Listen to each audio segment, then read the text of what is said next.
Hello, Captain Grey. This is Captain. I'm attempting to open communications regarding the transmission you distributed on stardate -302670.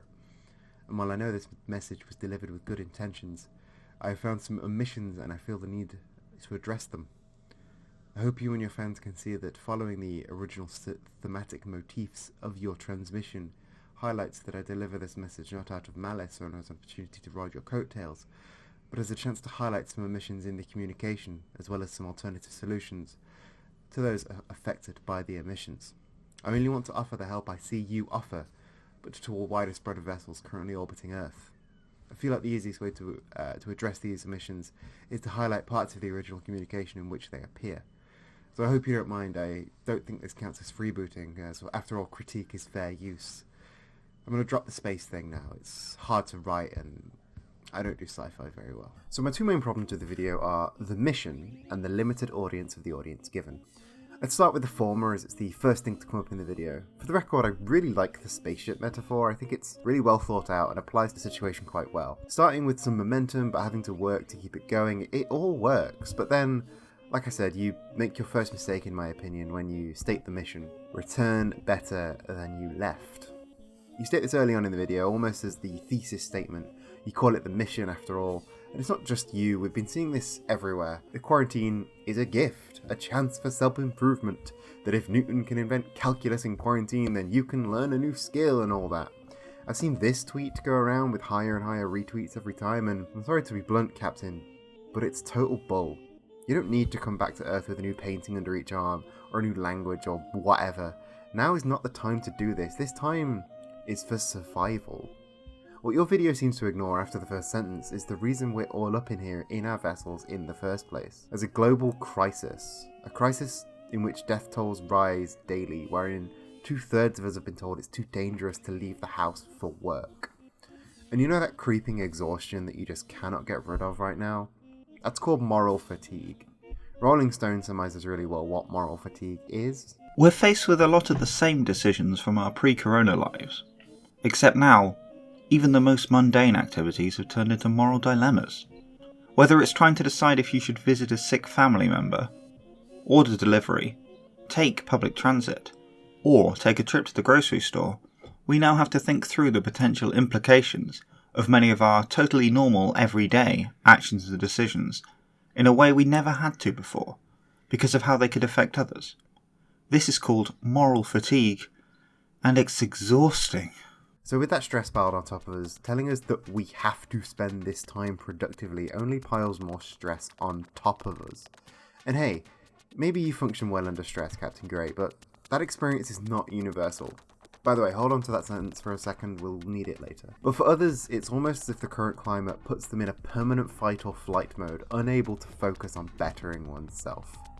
The mission shouldn't be to return better. The mission right now, well, to borrow a comment from your own video. Mission: come back with the core intact.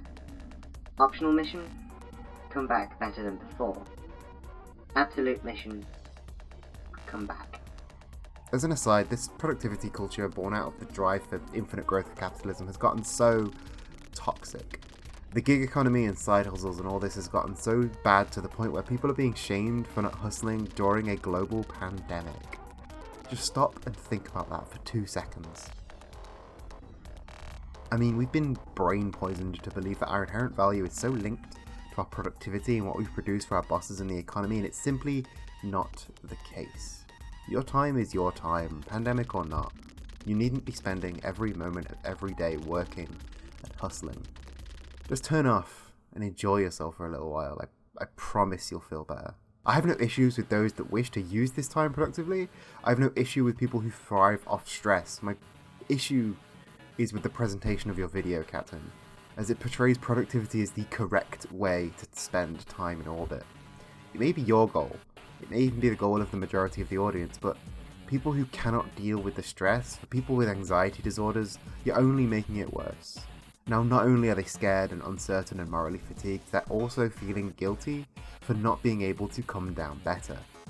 But this brings me to my main issue with your video, Captain, and it is that all of this advice is designed for captains whose ships are indistinguishable from your own. But as we know, that is simply not the case. Remember that line I said to set aside, that we'd bring that back later? Well, all of my other concerns kind of boil down to this one point. Your experience is not universal. The script and presentation of your video, Captain, implies that your way is the way, and that there are no alternatives. I've assumed that this is because this is the way you operate, because this is how you've researched is the best way to operate. You're not pulling this out of your ass, Captain, I know this. I know your work. But the absolutist script of the tone is the problem. Take this point here, about the two cores of the engine. You state, "The mental and physical are halves of a whole, so accelerating one accelerates the other. Each adds to the total momentum, making additional pushing easier, priming the core, creating motion, making light and order." While you could start with either side, if the core is low, prime with the physical half. It has sturdier grips. The mental half, while vital for the higher operations of the ship, is a slipperier place to start. But at first glance, this sounds like good advice, exercise does make you feel better, but this is the first piece of advice 2 minutes into an 11-minute video. So consider the captain of another vessel that has mobility issues.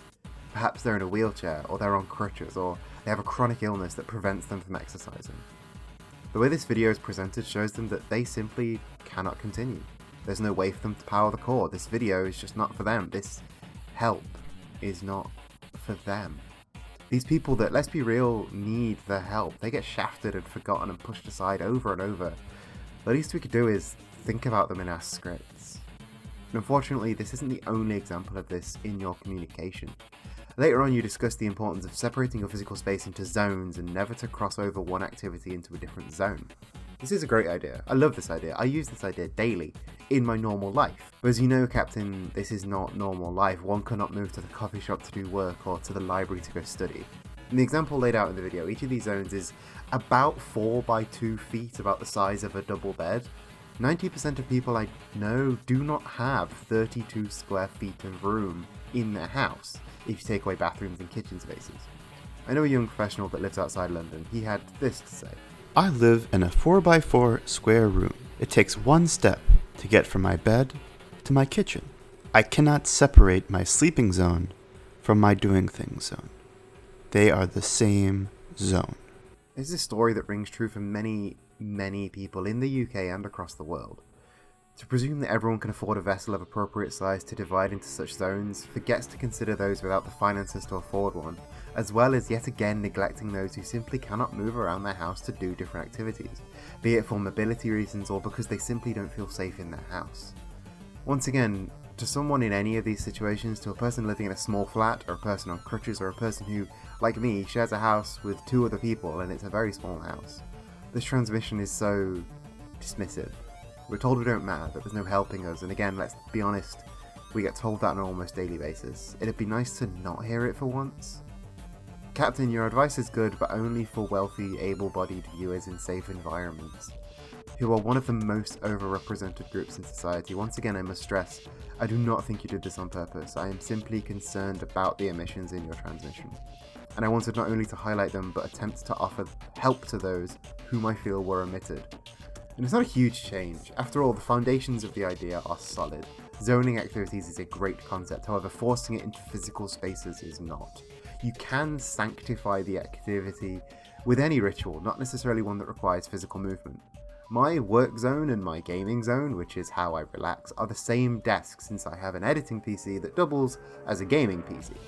But I have a specific work time playlist. Okay, it's lo-fi beats to study to, but I stop listening to when I stop working. And it works. I don't feel like I'm in my work zone anymore because I'm gaming. And my work music isn't playing because it's the game noise. I also watch TV in bed with my partner, but when it's sleep time, I have a sleep podcast. Or perhaps, if audio isn't right for you, burn a specific incense or light a candle to represent the different zones. If you're confined to working, sleeping, and relaxing in the same zone, even simply sitting up versus lying down can do wonders to reframe your mind. And these are methods that work in a studio flat, or a bedsit, or when you have issues with mobility. Because every vessel's captain is different, and every vessel's captain needs help. Thank you for watching, both Captain Grey and everybody else. If you enjoyed this video, please click the like button and subscribe if you want to hear more of me. Please leave a comment down below if you have anything to say about this video. And if you want to support what I'm doing, please consider visiting the Patreon like all the lovely people on screen right now. Special shout outs to the fresh cheese bags of this month: Alex Bryson, Ethan Safron, Karl Raade, Michael Mulloy, Neuroticanarchy, the Magpie Magus, and What Would Jedi Do? Thank you, and love you, bye.